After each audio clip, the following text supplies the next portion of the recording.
Shalom Bapak Ibu Saudara, jumpa lagi dalam kesempatan yang baik ini.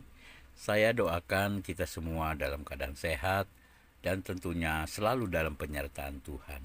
Amin. Dalam beberapa menit ke depan, kita akan terus belajar bagaimana kita mempunyai prinsip-prinsip pemuridan menurut Yesus dan Rasul-Rasul. Ini kita sudah memasuki bab ketujuh. Di dalam Matius 28 ayat 19 sampai dengan 20, karena itu pergilah, jadikanlah semua bangsa muridku, dan baptislah mereka dalam nama Bapa dan Anak dan Roh Kudus, dan ajarlah mereka melakukan segala sesuatu yang telah kuperintahkan kepadamu, dan ketahuilah aku menyertai kamu senantiasa sampai kepada akhir zaman. Prinsip dan metode pemuridan manakah yang dipraktekkan gereja kontemporer? Apakah prinsip dan metode yang alkitabiah? Yesus memberikan amanat agung sebagai perintah terakhir yang sangat penting kepada murid-muridnya untuk melaksanakan tugas utama kekristenan, yaitu pemuridan. Kebanyakan pemuridan yang dilakukan sekarang berbeda dengan konsep dan prinsip dengan pemuridan yang Yesus lakukan. Di sini ada perbandingan pemuridan kontemporer dan pemuridan Yesus. Kalau kita lihat dari segi aspek, untuk pemuridan kontemporer itu murid berbeda dengan orang percaya. Murid adalah tingkat kekristenan terakhir yang akan dicapai. Tingkat disebut orang percaya. Mencapai standar murid adalah pilihan alternatif untuk memperoleh upah. Sedangkan kalau kita melihat pemuridan Yesus, dari segi aspek, murid adalah sama dengan orang percaya. Murid adalah langkah pertama, yaitu suatu keputusan radikal untuk menjadi pengikut Yesus sampai akhir. Menjadi murid adalah pilihan mutlak, bukan alternatif. Kalau kita melihat tahapan menurut pemuridan kontemporer, di sini ada tingkatan. Yang pertama tingkatan dari bawah, yaitu orang percaya, kemudian kita naik dibaptis, kemudian kita naik lagi menjadi murid. Sedangkan pemuridan menurut Yesus, kita melihat dari bawah, yaitu murid, kemudian kita naik satu level dibaptis, kemudian kita naik lagi level yang kedua, belajar sampai tamat. Kalau kita melihat dari segi materi, pemuridan kontemporer itu bahan utamanya lebih kepada bagaimana memiliki kehidupan yang lebih baik. Sedangkan untuk pemuridan Yesus, kita melihat dari segi materi, bahan utama adalah segala sesuatu yang telah kuperintahkan kepadamu. Kemudian pemuridan kontemporer menurut fokus kehidupan yang lebih baik. Kalau pemuridan Yesus, yaitu kehidupan yang lebih taat. Kalau kita melihat strateginya pemuridan kontemporer, yaitu ketaatan adalah syarat utama untuk memiliki hidup yang diberkati. Jika tidak taat, tidak ada berkat. Kalau strategi pemuridan Yesus, yaitu ketaatan adalah mutlak. Dan sebagai tanda iman yang benar adalah tanda penaklukan diri kepada Allah, penguasa tunggal. Kalau kita melihat pemuridan kontemporer, siapakah Yesus? Lebih kepada penolong hidup. Kalau kita melihat pemuridan menurut Yesus, siapakah Yesus? Yaitu sebagai penguasa dan penyelamat hidup. Langkah-langkah pemuridan dari pengamatan pada Matius 28 ayat 19 sampai dengan 20 dapat diperoleh langkah-langkah pemuridan menurut ajaran Yesus. Gereja sekarang haruslah mentaati bagaimana melakukan pemuridan menurut cara Yesus. Dari Matius 28 ayat 19 sampai dengan 20, Yesus mengajarkan perlunya 3 langkah untuk bertumbuh di dalam pemuridan. 3 langkah pemuridan. Yang pertama, menjadi murid. Jadikanlah sekalian bangsa dan muridku. Yang kedua, untuk menjadi murid maksimal, ajarlah mereka melakukan segala sesuatu yang telah kuperintahkan kepadamu. 3 langkah menjadi penghasil murid, yaitu pergilah, jadikanlah sekalian bangsa muridku, ajarlah mereka. Apabila kita melakukan ketiga hal tersebut di atas, maka Kristus berjanji di dalam Matius 28 ayat 20b, dan ketahuilah, aku menyertai kamu senantiasa sampai kepada akhir zaman. Pemuridan bukanlah sebuah alternatif, tetapi pengalaman dan tugas mutlak setiap orang percaya. Tanda seorang murid yang mendapatkan keselamatan, penyertaan Tuhan sampai akhir, adalah ketaatannya di dalam mengikuti ketiga hal pemuridan: menjadi murid maksimal, dan menjadi penghasil murid. Betapa banyak orang Kristen kontemporer yang tidak pernah tahu, bahkan tidak mengerti bagaimana bertumbuh di dalam pemuridan. Sehingga orang Kristen tidak memprioritaskan pemuridan karena konsep yang salah tentang pemuridan. Pemuridan hanya dilihat sebagai alternatif bagi orang-orang yang menganggur dan banyak waktu. Ada pula yang melihat pemuridan hanya sebagai program atau acara, sedangkan yang lain menganggapnya sebagai pelajaran di kelas.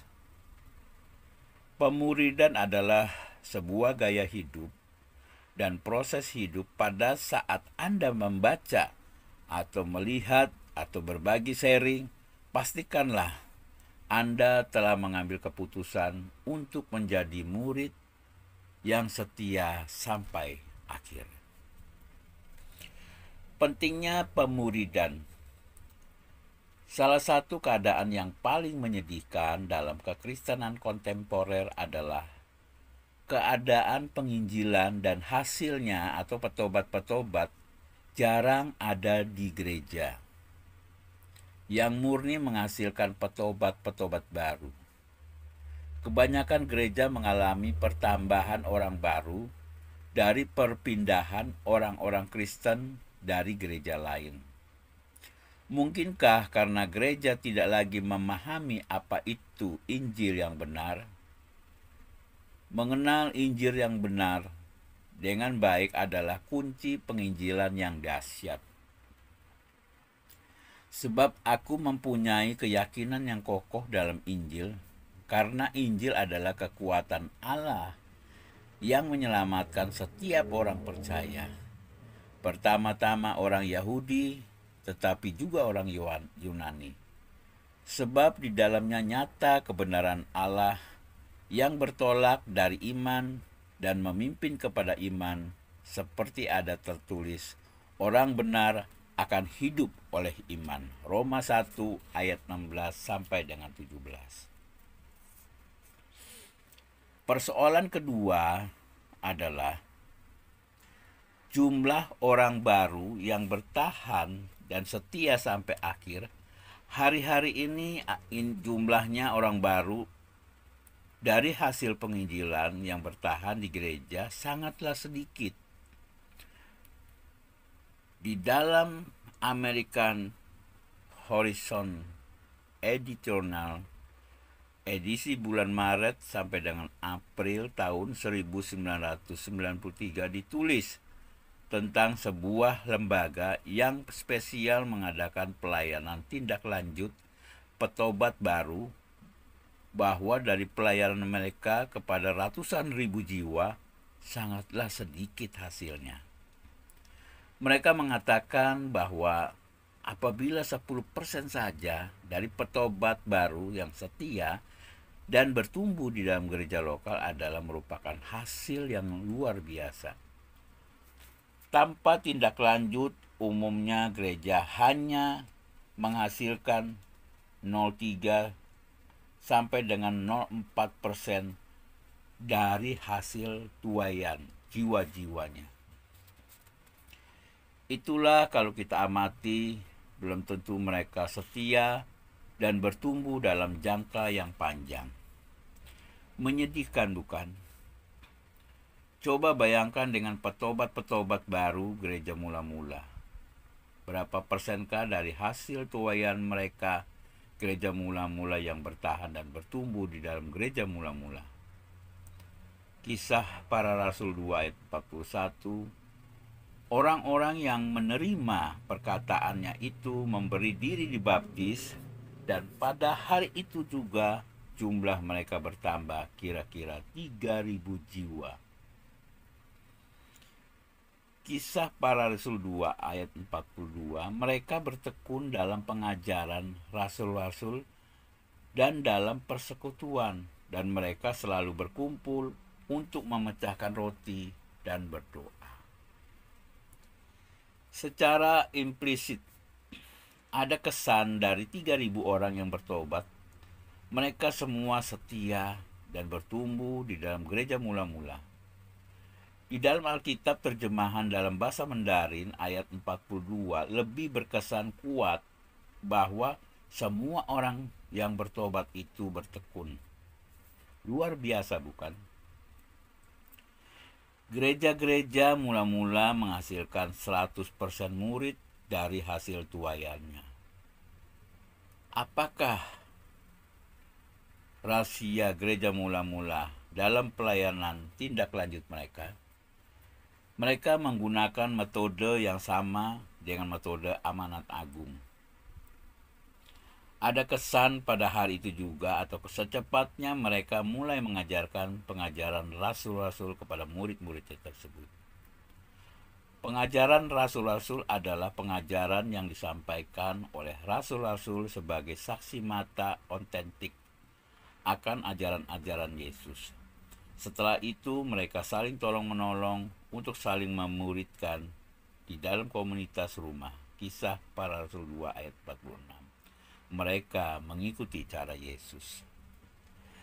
Pertama-tama pertobatan yang jelas sebagai murid sejati, Kisah Para Rasul 2 ayat 37 sampai dengan 40. Kemudian mereka mengajarkan pengajaran Yesus, yaitu pengajaran rasul-rasul. Lanjut di dalam Kisah Para Rasul 2 ayat 42. Akhirnya karena mereka menjadi murid sejati yang disukai semua orang, maka tiap-tiap hari Tuhan menambah jumlah mereka dengan orang yang diselamatkan. Kisah Para Rasul 2 ayat 47c. Jadi gereja mula-mula mengikuti pemuridan cara Yesus, menjadi murid maksimal, dan penghasil murid. Pemuridan kontemporer. Di dalam pemuridan gereja kontemporer terlalu banyak terjadi penyimpangan prinsip pemuridan. Pertama, kejelasan pertobatan seseorang untuk menjadi murid sejati tidak ditekankan. Ketidakjelasan tersebut disebabkan berita Injil murahan yang mengakibatkan iman yang salah. Saya pernah mendengar anggota gereja tertentu memberitakan berita yang sama sekali bukan Injil. Cobalah percaya kepada Yesus, pasti kamu akan diberkati hidupnya. Sejak saya percaya Yesus, hidup saya sejahtera, sehat, dan lebih makmur. Berita demikian tidak membangun iman yang benar. Mereka memang berita yang demikian sangat menarik dan banyak dicari oleh khalayak ramai. Demikian juga pengikut Kristus. Mereka berbondong-bondong mengikuti Yesus karena melihat mujizat-mujizat penyembuhan yang diadakan terhadap orang-orang sakit. Yohanes 6 ayat 2. Tetapi Yesus berpaling kepada orang banyak tersebut dan menantang mereka menjadi murid-Nya. Lukas 14 ayat 25 sampai dengan 35. Yesus tidak menganggap orang banyak tersebut sebagai orang Kristen yang telah diselamatkan. Hanya yang telah menjadi muridlah yang telah diselamatkan dan layak disebut Kristen. Tetapi yang terjadi hari-hari ini tidaklah demikian. Orang-orang yang berbondong-bondong maju ke depan saat altar call dalam kebaktian kebangunan rohani telah dianggap orang percaya dan diselamatkan. Apa yang terjadi kemudian? Ternyata hanya segelintir orang, 0% atau 4% saja yang menjadi pengikut Kristus. Bagaimanakah dengan yang lainnya? Mereka kembali kepada hidup lamanya. Dapatkah orang-orang percaya yang kembali ke dalam hidup lamanya disebut orang Kristen yang telah diselamatkan? Sebenarnya tidak ada salahnya melayani orang banyak yang ingin mengetahui lebih banyak tentang Tuhan. Tetapi pelayanan kuasa dan mujizat belumlah dapat disebut sebagai pelayanan penginjilan. Tetapi pra-penginjilan, pelayanan tersebut perlu ditindaklanjuti dengan pelayanan penginjilan yang memberitakan Yesus sebagai Tuhan dan Juru Selamat yang akan menjadikan mereka murid sejati. Hal kedua di dalam pemuridan kontemporer adalah tidak adanya penekanan pada ketaatan yang mutlak kepada pengajaran Yesus.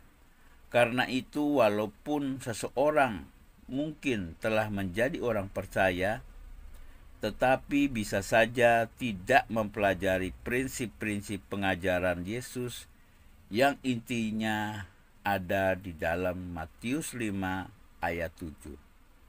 Akibatnya orang-orang Kristen kontemporer begitu lunak dan rapuh kehidupannya, sebab tidak didirikan di atas dasar pengajaran Kristus. Mudah-mudahan sharing pada hari ini kita terus melihat bagaimana kita menjadi murid yang sejati.